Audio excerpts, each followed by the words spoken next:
Hey guys, welcome to Girls Gone Viral Podcast, your weekly dose of all things pop culture, current events, and real talk. I'm Bree. And I'm Amiana. And we're back. We're back. Oh my gosh. We've been gone a while. Even just now saying that, it's like, I'm rusty. I don't even know how to say our intro. I'm looking at the soundboard, at the ring lights, Yeah, it's a lot. It's a lot going on. I'm trying to get back to my normal self. Well, first of all, I just want to say, rest in power to my father who passed away. He fell ill during the time that we were out, so I just had to focus on that and just be there for him and make sure that he, went home to the Lord, in a peaceful, joyful way. So now we're back and we're ready to talk our shit. Mamiana has definitely been going through a grieving process. So definitely love and light to you. And I want all the love and light. Rest in power to your dad. Yes, definitely. And he's definitely in a good place and a better place than we are. This world is crazy as hell. Speaking of speaking of, this world is crazy. Yeah. I'm sure we know that. And it gets crazier, it seems like, by the moment. Like, it's always something going on. And as many times as, there's some good news, there's, so much bad news, So there's, we got to just stay prayed up and enjoy every moment.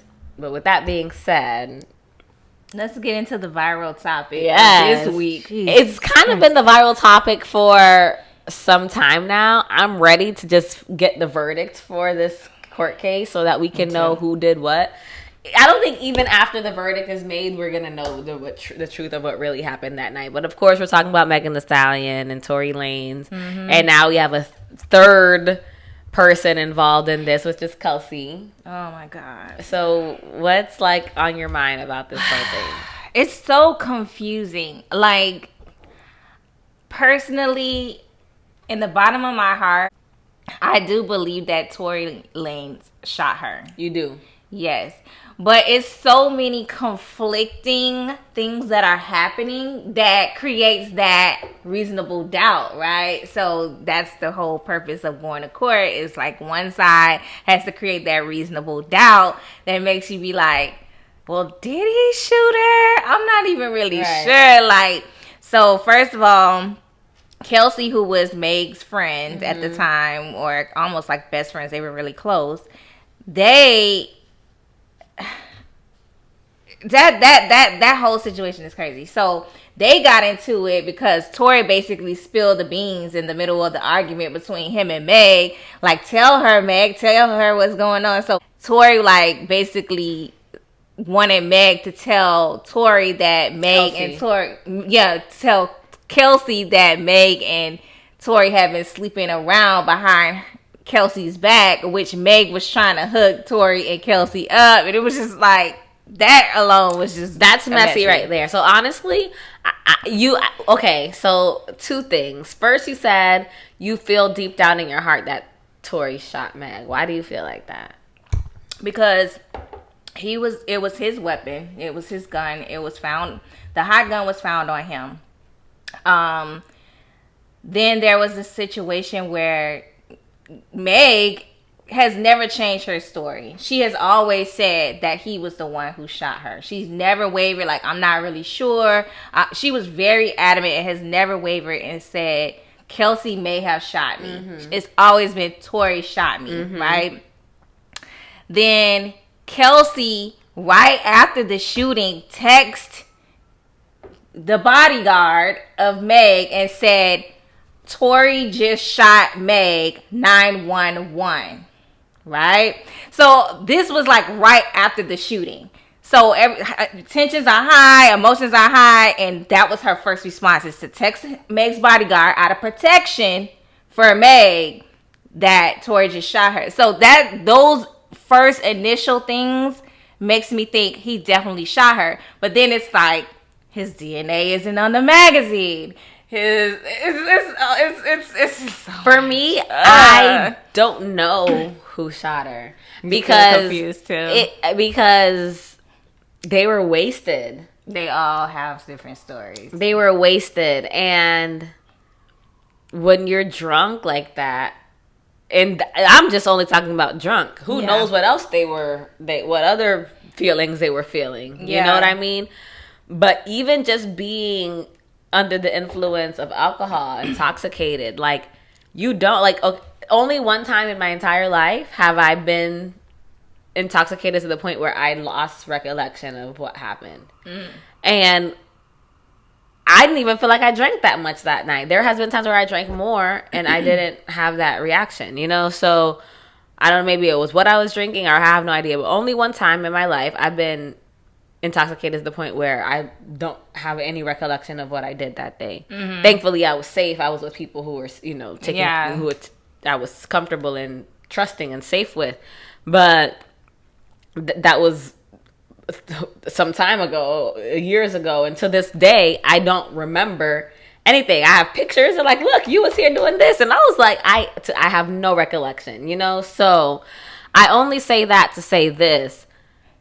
I think that Meg knows she got shot. Obviously it's clear that she got shot, but the details surrounding who, what, when, where, why, how could be fuzzy, and it could even be that they're not lying, that they just don't really remember or really. But there's also text messages of Tori apologizing and reaching out saying, I'm sorry, I'm apologizing, and different things like that. So all of those things are going to come up in court soon. But it's so all over the place, y'all. And then it's Kelsey who waited all the way until September to go in and give this super detailed interview with the police about what happened, and then to get on the stand and completely act like she has no recollection of what she said. Kelsey, did you say this and that? I don't remember. But you said it in. So it's so, oh my gosh, y'all. It's crazy. Oh, goodness. What a mess. I just pray that all the parties involved, it's solved amicably. I think at this point, there should, maybe I'm just too damn forgiving. I don't know. But it's like, at this point, it's like, I'm not saying that they all have to make up and hug and kiss and make up, but I don't know if I feel like anybody deserves jail time over this thing. Like, because I think, and I'm not trying to, be a victim blamer or whatever, or, not advocate for women. That's not what it is. I'm super neutral in this. Like, whoever did it, whoever, not really super invested. But, like, at this point, the stories have been, everything has happened so much time has passed. So much everybody has already suffered so much hurt and so much loss from this thing, for there to be a verdict and then someone goes to prison for 10 years. I don't even think it would be that long. It depends on what the charge they give that person, whether it be Tori or Kelsey. You know? Well, Kelsey somehow got what do you call it? Immunity. And then immunity and amnesia. She got on my nerves. She really gets on my fucking nerves. Now, I can understand from a friend's perspective, like, your friend did you dirty or whatever. Like, the fact that Meg was, like, fucking that man behind her back and then trying to hook her up with him, like, that was fucked up. Like, but did she deserve to be shot? No. Maybe. That's how they're trying to. I know what you're gonna say. They're trying to spin it in court like that too, just to show like her character and what she's capable of. And but they're trying to spin it too in court to say like, well, Kelsey kind of had a reason to be kind of upset to want to shoot her. You know what I'm saying? Like they could. Well, no, I wasn't gonna say that because there's nothing that somebody could do, especially over a man, for me to want to shoot them. No, but they were fighting. So they were fighting. They were physically fighting. Kelsey said it was a bump, but in court they're saying it was a fight. That witnesses said they saw two women fighting. So it kind of leaves like, damn, what a hot mess. Like that night must have been like just a drunken, sloppy ass ghetto mess. Niggas fighting, niggas getting shot in the middle of the night. Other bitches, and they got on bikinis and stuff from the pool party at Kylie Jenner's house. Kylie Jenner was like, y'all niggas need to get the fuck out. Y'all niggas need to go. Y'all in bikinis, drunk, high, whatever y'all are, fighting over a nigga. Y'all both fucking this nigga. Now y'all fighting. Now somebody's getting shot. So the shooting happened at Kylie Jenner's house?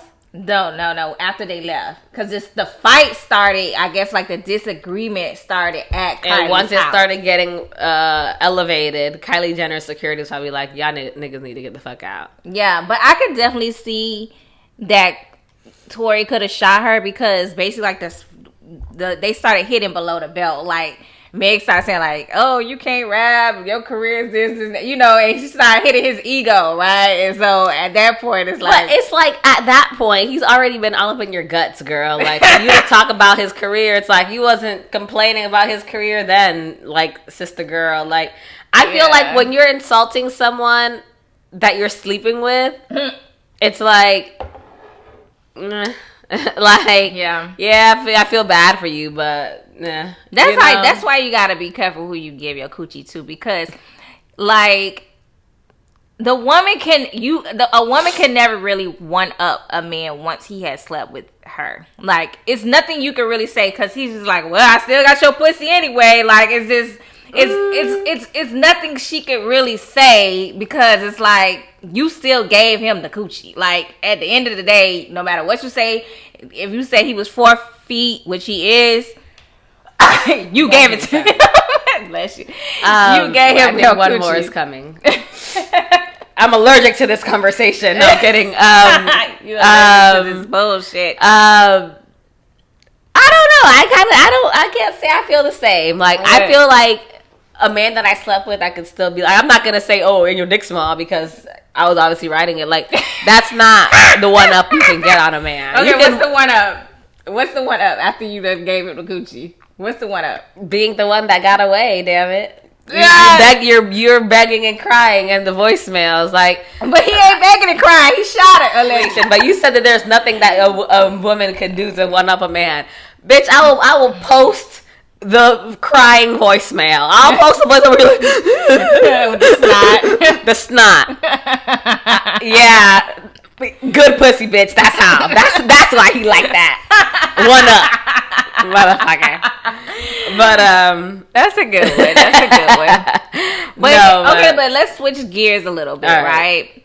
Let's talk about outside of the shooting and who did what or whatever. Let's just talk about the media response to dang, Meg slept with this person, Meg slept with that person, and that almost curving her credibility publicly. Like, so it's like, dang, she just out here fucking everybody, this person, that person, she lying about, like, because of her sexual history, people are basically saying she's not credible.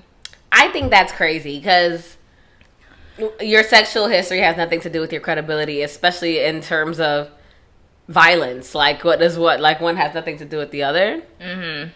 I see the media response and just the public response to it in a different way. Like, yes, the fact that they're using her sexual history to, relate to her credibility, I think that's awful.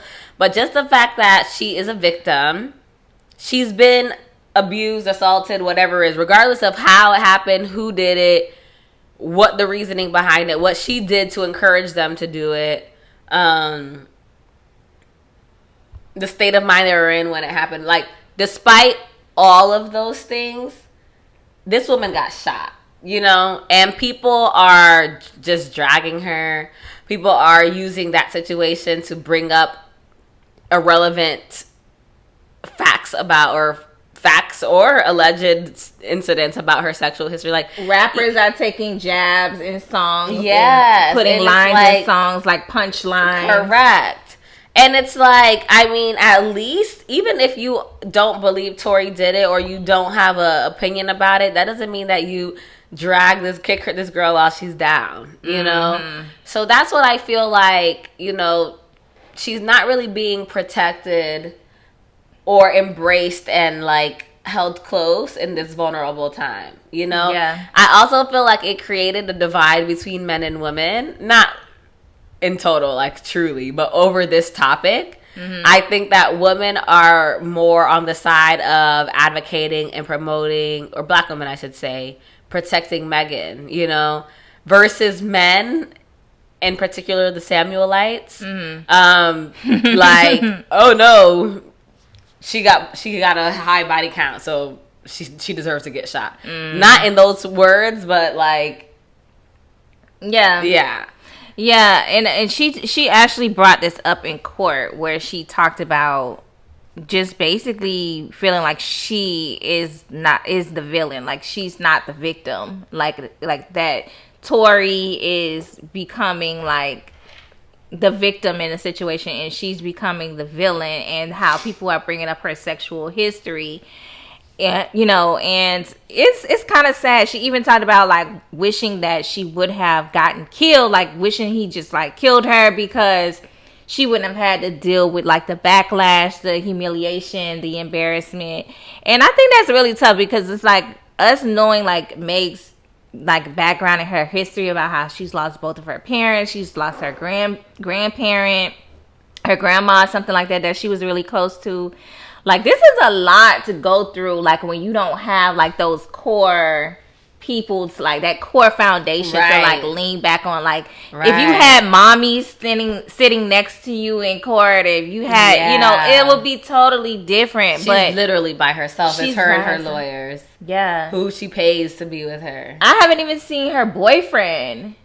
I haven't seen any clips of her boyfriend being in court. I haven't really been looking that in depth into it, but I do know that she made a remark about her boyfriend being humiliated by the whole situation, and that her sexual history is on Front Street. And then from the boyfriend's perspective, imagine being that only support system that this woman has during this strong, like this vulnerable time. So even if him in his head can't really fathom, you know, hearing the stories of her sexual past, or maybe doesn't even, I'm not saying this, I don't know what their relationship is like, but I could imagine me in his shoes. Like, imagine I didn't want to be bothered with this anymore and I wanted to leave, but I can't leave because now she's alone. She's gonna die, you know, like, so it's tough. I hope that, you know, she does have someone, even if it's her boyfriend, even if it's a friend, a cousin, a therapist, even,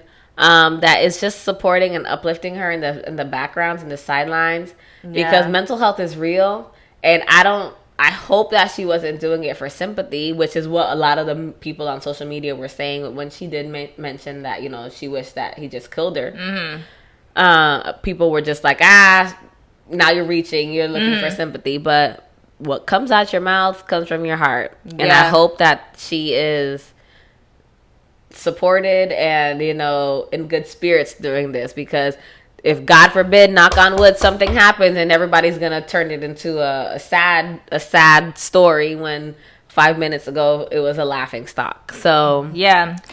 Dang, it is sad, and it's like, you know, being that I just went through, like, and I'm still grieving, like, my father. I cannot even imagine grieving both of my parents and my grandma. I was close to my grandma, too, so grieving my grandma, both of my parents, and going through a trial where I got shot. So, and publicly humiliated. It's not even like you just got shot, like you're a famous person, so all your business is on Front Street for not only people closest to you, but people who don't even know you and have an opinion and judging you for it. Yeah, the fact that she is still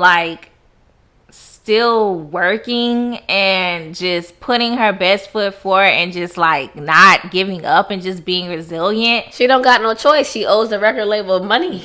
That too. Yeah, she gotta work. They like, you gotta go to work. Yeah, and that business, it just doesn't allow you to take a break. It doesn't allow you to have mental health breaks and be like, hey, I need time to grieve. Okay, well, we got a show to do. Okay, well, you got to get in on this commercial and that commercial, and this is, you know. And you have to perform at peak performance, you know? Yeah. So yeah, so I mean, I think that she's doing a great job. I just wish she didn't have to do a great job during a time like this. Like, I just feel like she just should be allowed to not have to do a great job. So speaking of like women and not being supported, or women like black women in particular, and I only say black women because I am a black woman, so I could only speak from a black woman's perspective because that's the perspective that I have because I live the life of a black woman. Mm-hmm. But just the conversation about women, black women in particular, not being supported throughout the times when they're going through vulnerable situations or going through, you know, these times where they, you know, you feel like you should have the support of people around you. Brittney Griner. People have had a lot to say about that. There has been so many people who are like, well, that's what you get for going to Russia with weed. Granted, that is, I can't say that's what you get. I don't say that. Yeah. You break a law in another country, you know, you're liable to their consequences. But, bruh, this girl was in a damn Russian concentration camp. At least, you know, show some compassion. I do think that she was crazy for bringing drugs to Russia. Like, everybody knows Russia is the damn most militant country ever. Like, when you think of militant countries, Russia. Yeah. South Korea or North Korea, whichever. It's North Korea, Russia. Yeah. China. Those are the militant countries. Russia, like that, them niggas is Russians, you know? So I wouldn't even go there. But if I was going to go there, I'm coming empty-handed. I'll buy clothes when I get there, and y'all can have them when I leave. You know, like, I'm on my P's and Q's. So, granted, she was silly for breaking laws in Russia, but then also it's like that. I don't feel like the crime was worth the punishment. No, I don't think that either.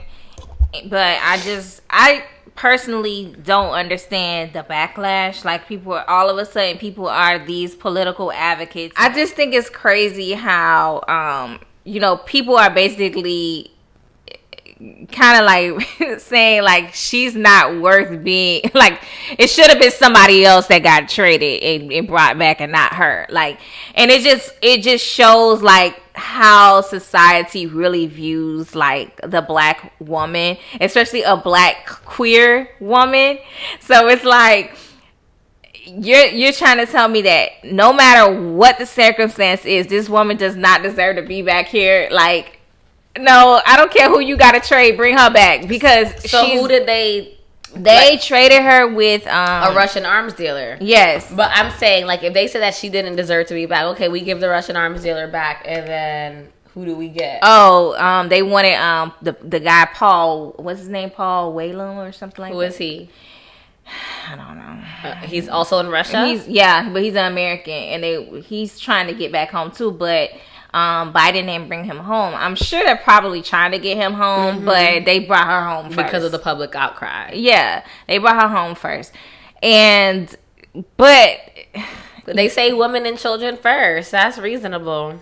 I don't, it's almost like, to me, it's like, it's always the white guy that gets first priority. So this time it's the black woman, and everybody's like, even our own people are online like, no, Biden fucked up. Like, he should have never did that. Why did they trade him? Why did they trade the arms dealer? And they should have just left her over there, and that wasn't a good deal. And I'm just like, this is somebody's life.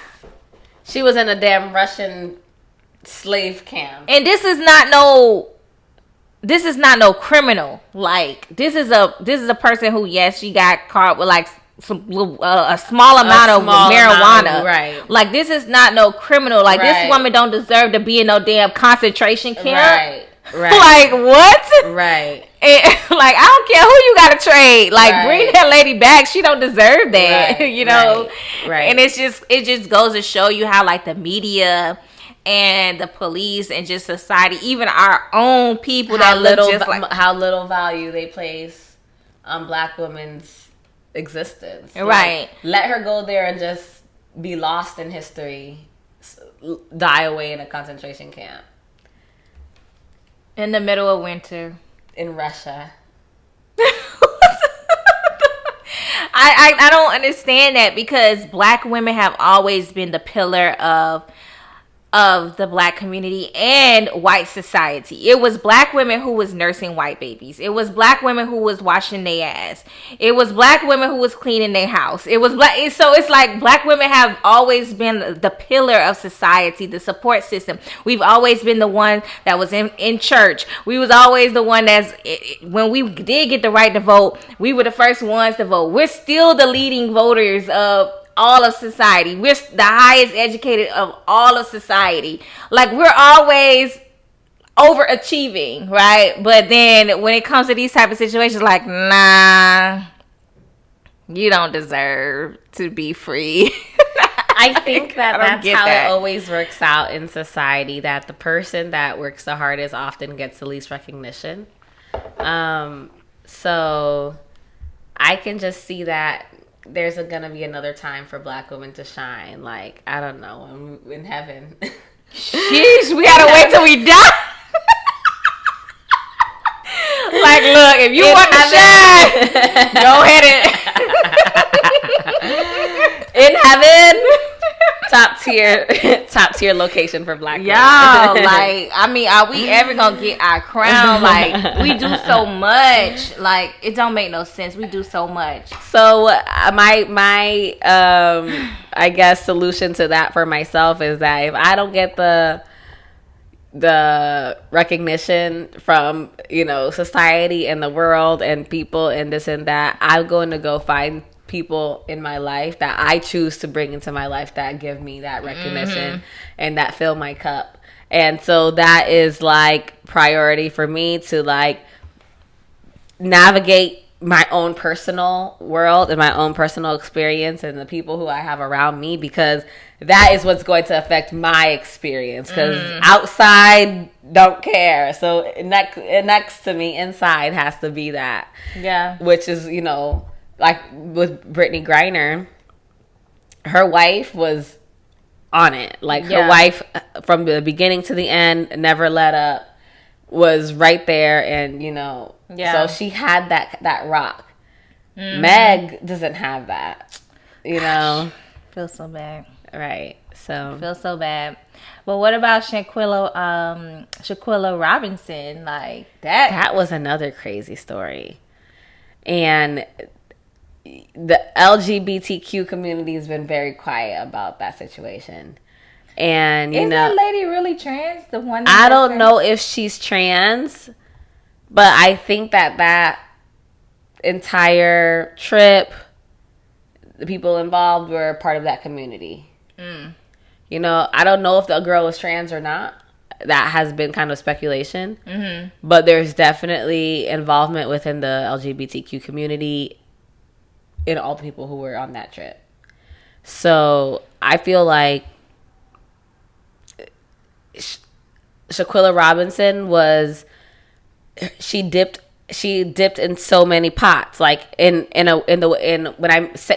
I say that, I mean just in the sense, like, she fit into so many different categories.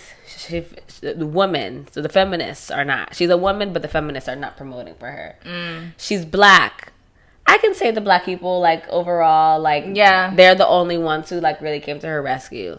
The LGBT community that she supported is not supporting her. You know what I mean? Her friends that she were with, you know, that's another circle that she was in, and they were the ones who had her downfall the whole time. So it's just so sad to think that this is a woman that was involved in so many different, she fit so many different categories. Yet out of all of these different categories that she was involved in, or that she could fit, the demographics that she matched, only one of them is really coming to, her like coming to her rescue, I guess, when that terrible situation happened. Yeah, I just think that stories like this get really, really lost. You know, they don't make national news. When a little white girl gets kidnapped, we see that little girl's face every day at 5 o'clock till 10 o'clock every night. They're following the story until we find out what happens to her, right? In this situation, it's like, yes, I understand it was in Mexico, but we need to keep talking about situations like this, like, because there's so many Shanquella Robinsons like that this happens to in the United States, and they don't make the news. They don't make international news. Nobody really talks about it. You know, their family is crying on the news and having memorials, and then that's pretty much it. They maybe have a GoFundMe, and then after a couple months, pass, nobody's talking about it anymore. And it's becoming to the point where it's like these situations with black women that becoming invisible. Like, black women are literally getting murdered by their significant others in a high rate, and nobody's talking about it. Like, getting missing. I remember a girl in Miami down in Homestead. I think it was earlier this year. She was pregnant. Boyfriend kidnapped her, murdered her. That was it. Like, did the boyfriend go to jail? I believe he did go to jail. But it's just, this is happening so often where it's just like either black kids, black women come up missing or get abused or get shot. And well, I think with domestic violence, I have to try to be politically correct because this is a very sensitive topic, and I don't want to say something and speak on something that I'm not well versed or very educated in. Mm-hmm. But I think from an outside perspective, just for me looking in, or me being that group of people who would be supporting or talking about these things that happen, I think that with domestic violence, it's easier. I'm trying to say this the right way. It's easier for those cases to get lost, mm-hmm. because the compassion isn't the same as someone who was a victim, a random victim, a senseless random act of violence, or I think that domestic violence doesn't get the same compassion as random acts of violence, just because of that level of acceptance from the victim. Mm-hmm. Like, when you go, you mean back, like how many times like a victim goes back, right, when they go back to their abusive partner. Mm-hmm. So I think, I'm not saying that it should be like this, because the reasons for them going back are plentiful. It could be financial reasons. It could be mental reasons. It could be Stockholm syndrome. It could be, if you don't come back, I'm going to kill you. And I'd rather get beat up than get killed. And so a lot of times that is how it is. They leave, and then that's when they get killed. I'm sure. So not to say that they don't deserve the compassion, but I could understand why random acts of violence get more compassion than domestic violence issues.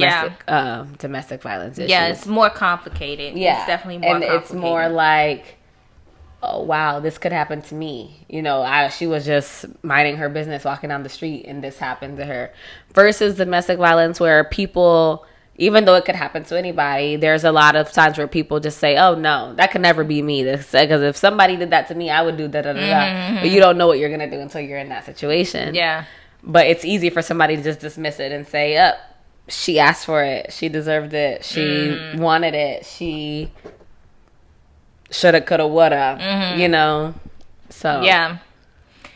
Yeah. It's a lot. It's a lot. And it's like, I'm just trying to take it all in, because it's like every time I'm like scrolling on the internet, I'm seeing all these horrible things that are happening to black women, and it's like I cannot not have compassion for it.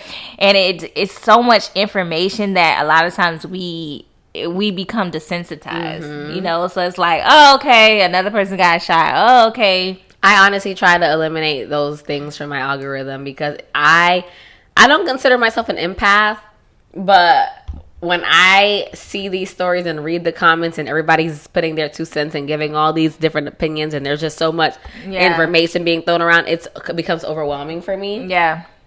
Like, rest in peace to Takeoff.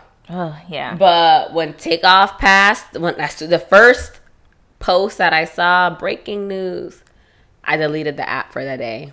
I didn't delete my page, obviously, but I just deleted the Instagram app from my phone for like that day, for like a day and a half. Because if I were to have been on Instagram that day, ingesting all that information, everybody wanted to be crime scene investigators. They were posting his brains blown out. I never even saw that video or picture because I wouldn't. I refused. Yeah, that was going around. So that day, I literally had to delete my Instagram for the day. Delete my app for the day, just so that I'm not like so much of that would have affected my day so negatively. Like, I would have consumed all of that negativity, and then it would have been in me, you know? Yeah. So when it comes to these like negative stories about black women, I try to refrain from engaging in those posts so that it doesn't show up in my algorithm. But when I do see it, especially when it, you know, is publicized on social media, it really just makes me think like, wow, like when I live my life every day, you know, I live my life obviously as a black woman. My experiences are those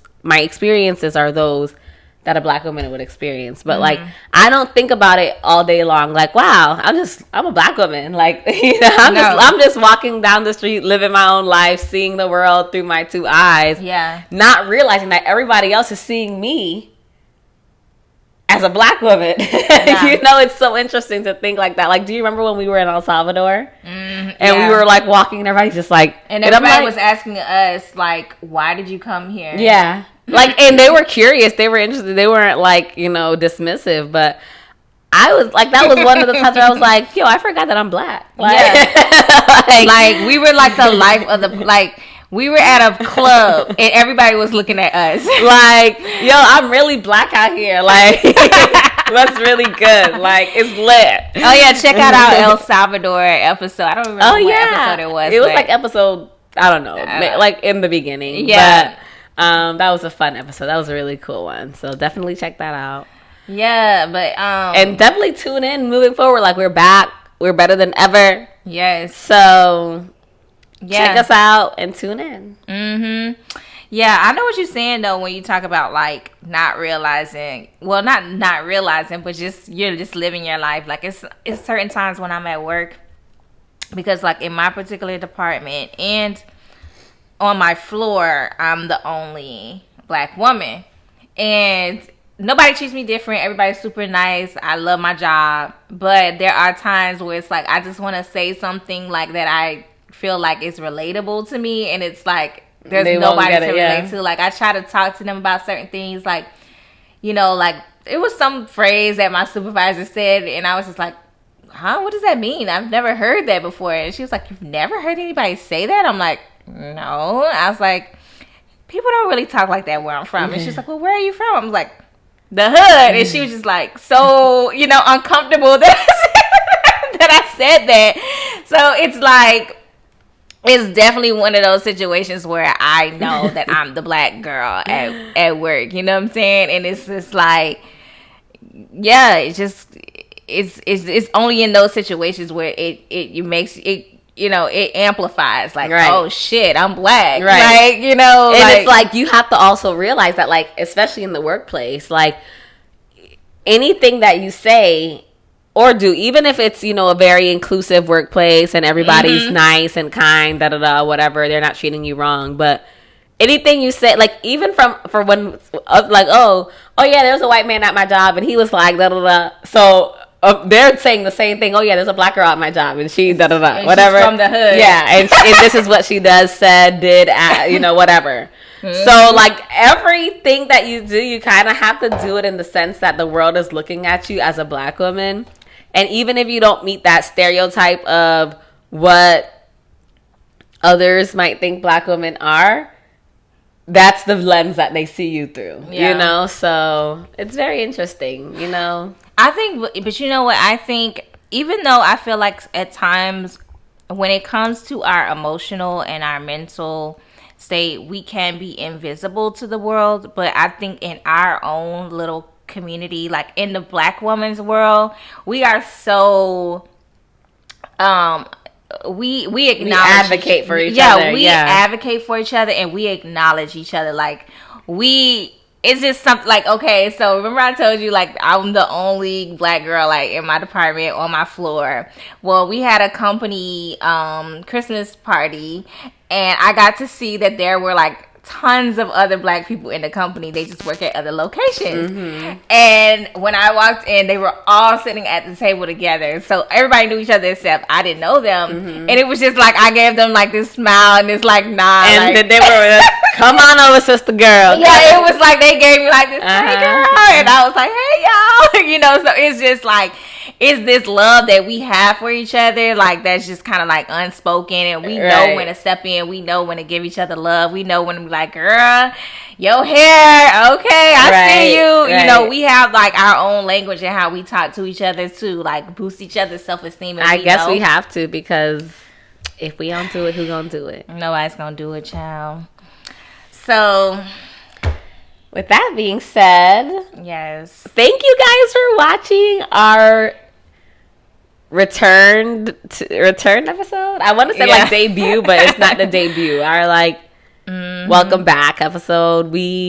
I've been ready to have these conversations and just to like reconnect and share my thoughts with you guys. So yeah, let us know what you think. Like, share, subscribe. We're on YouTube, we're on Instagram, we're on TikTok. So just check us out and, let other people, hear our conversations, because there are a lot of podcasts out there, I know. But I feel like we have really different conversations and we're not just like stuck on talking about one thing, and we talk about a variety of things. And so if you're looking to like just get a little bit more outside of the box and just like have some regular old, good old fashioned real life conversation, you should like tune into our podcast. Thank you. Bye. See you next time.